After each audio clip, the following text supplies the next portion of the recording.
Hi hello ನಮಸ್ತೆ. ಬದನೆಕಾಯಿ ಎಣ್ಣೆಗಾಯಿನ ಎಲ್ಲ ತಿಂದಿರ್ತೀರಾ, ಅದ್ರ ರುಚಿನೇ ಚಂದ. ಅಷ್ಟೇ ರುಚಿಯಾಗಿರೋವಂಥ ಹೀರೆಕಾಯಿ ಎಣ್ಣೆಗಾಯಿನ ಇವತ್ತಿನ ವಿಡಿಯೋಲಿ ತೋರಿಸ್ತಾ ಇದ್ದೀನಿ. ಹೀರೆಕಾಯಿ ಎಣ್ಣೆಗಾಯಿ ಮಾಡ್ಕೊಳ್ಳೋದಕ್ಕೆ ಇಲ್ಲಿ ದೊಡ್ಡದು ಒಂದು ಹೀರೆಕಾಯಿನ ತಗೊಂಡಿದ್ದೀನಿ. ಮೊದಲಿಗೆ ಇದನ್ನ ಈ ಥರ ಕಟ್ ಮಾಡ್ಕೋಬೇಕು.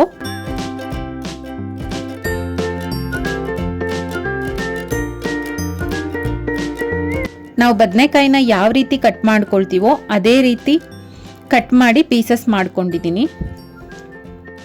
ನಂತರ ಒಂದು ಪ್ಯಾನ್ಗೆ ಆಯಿಲ್ನ ಹಾಕಿ ಹೀರೆಕಾಯಿನ ಫ್ರೈ ಮಾಡ್ಕೋಬೇಕು. ಆವಾಗ ಅದ್ರ ಟೇಸ್ಟ್ ತುಂಬ ಚೆನ್ನಾಗಿರುತ್ತೆ. ಫುಲ್ ಬೇಯಿಸ್ಕೊಳ್ಳೋದು ಬೇಡ, 50% ಫ್ರೈ ಆಗಿರಬೇಕು. ಹೀರೆಕಾಯಿಂದ ನಮಗೆ ತುಂಬ ಹೆಲ್ತ್ ಬೆನಿಫಿಟ್ಸ್ ಇದೆ. ಇದರಲ್ಲಿ ಫೈಬರ್ ಕಂಟೆಂಟ್ ಜಾಸ್ತಿ ಇರೋದ್ರಿಂದ ಡೈಜೆಷನ್ ಚೆನ್ನಾಗಾಗತ್ತೆ, ವೆಯ್ಟ್ ಮ್ಯಾನೇಜ್ ಮಾಡಲಿಕ್ಕೂ ತುಂಬ ಹೆಲ್ಪ್ ಆಗುತ್ತೆ, ಸ್ಕಿನ್ ಹೆಲ್ತ್ಗೂ ತುಂಬ ಹೆಲ್ಪ್ ಆಗುತ್ತೆ. ಸ್ವಲ್ಪ ಫ್ರೈ ಆದ ನಂತರ ಎತ್ತಿಟ್ಕೋತಾ ಇದ್ದೀನಿ. ನಂತರ ಮಸಾಲಾನ ರೆಡಿ ಮಾಡ್ಕೊಳ್ಳೋದಕ್ಕೆ ಖಾರಕ್ಕೆ ಎಷ್ಟು ಬೇಕೋ ಅಷ್ಟು ಹಸಿಮೆಣಸಿನ್ಕಾಯಿನ ಹಾಕಿ, ಸ್ವಲ್ಪ ಶುಂಠಿ, 1 ಗಡ್ಡೆ ಬೆಳ್ಳುಳ್ಳಿ, ಸ್ವಲ್ಪ ಜೀರಿಗೆ, ಸ್ವಲ್ಪ ಕೊತ್ತಂಬರಿ,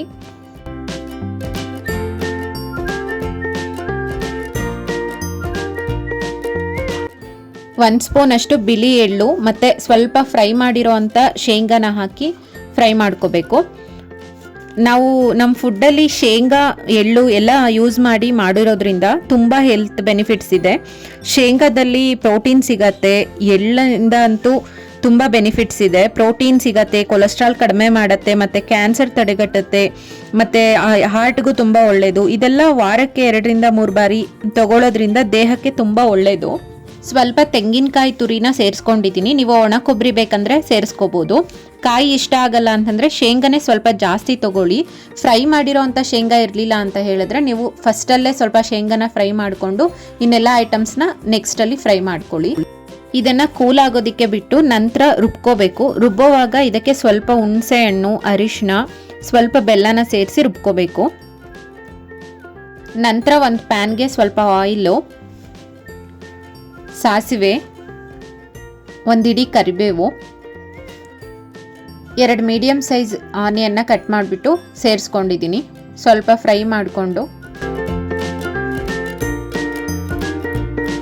ಸ್ವಲ್ಪ ಇಂಗು ಸೇರಿಸಿ ಫ್ರೈ ಮಾಡಿರೋ ಅಂಥ ಹೀರೆಕಾಯಿನ ಸೇರಿಸ್ಕೊಡ್ತಾ ಇದ್ದೀನಿ.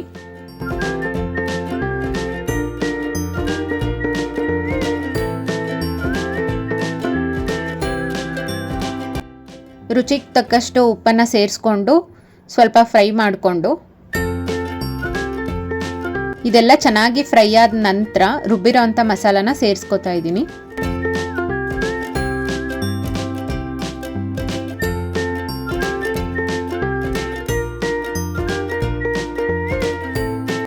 ನಂತರ ಸ್ವಲ್ಪ ನೀರನ್ನು ಸೇರಿಸಿ ಮಸಾಲ ಎಲ್ಲ ಹೊಂದ್ಕೊಳ್ಳೋವರೆಗೂ ಚೆನ್ನಾಗಿ ಬೇಯಿಸ್ಕೋಬೇಕು.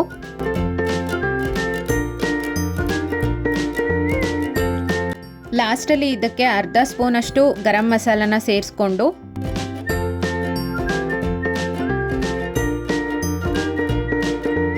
ಸ್ವಲ್ಪ ಕೊತ್ತಂಬರಿ ಸೊಪ್ಪನ್ನು ಸ್ಪ್ರಿಂಕಲ್ ಮಾಡಿಕೊಂಡ್ರೆ ಸಖತ್ತಾಗಿರೋ ಹೀರೆಕಾಯಿ ಎಣ್ಣೆಗಾಯಿ ರೆಡಿ ಆಗುತ್ತೆ. ಇದು ರೊಟ್ಟಿ, ಚಪಾತಿ, ಅನ್ನ, ಮುದ್ದೆ ಎಲ್ಲದ್ರ ಜೊತೆಗೂ ತುಂಬ ಚೆನ್ನಾಗಿರುತ್ತೆ. ಈ ಥರ ಪಲ್ಯಗಳನ್ನ ಮಾಡ್ಕೊಂಡು ತಿನ್ನೋದ್ರಿಂದ ನಮಗೆ ಹೆಲ್ತ್ಗೂ ತುಂಬ ಒಳ್ಳೆಯದು, ತುಂಬ ರುಚಿಯಾಗೂ ಕೂಡ ಇರುತ್ತೆ. ಈ ವಿಡಿಯೋ ಸ್ವಲ್ಪನಾದರೂ ಯೂಸ್ಫುಲ್ ಅನಿಸಿದ್ರೆ ಪ್ಲೀಸ್ ಲೈಕ್ ಮಾಡಿ, ನಿಮ್ಮ ಫ್ರೆಂಡ್ಸ್ ಆ್ಯಂಡ್ ಫ್ಯಾಮಿಲಿಗೂ ಕೂಡ ಶೇರ್ ಮಾಡಿ, ಸಬ್ಸ್ಕ್ರೈಬ್ ಮಾಡ್ಕೊಳ್ಳೋದು ಮರಿಬೇಡಿ. Thank you for watching.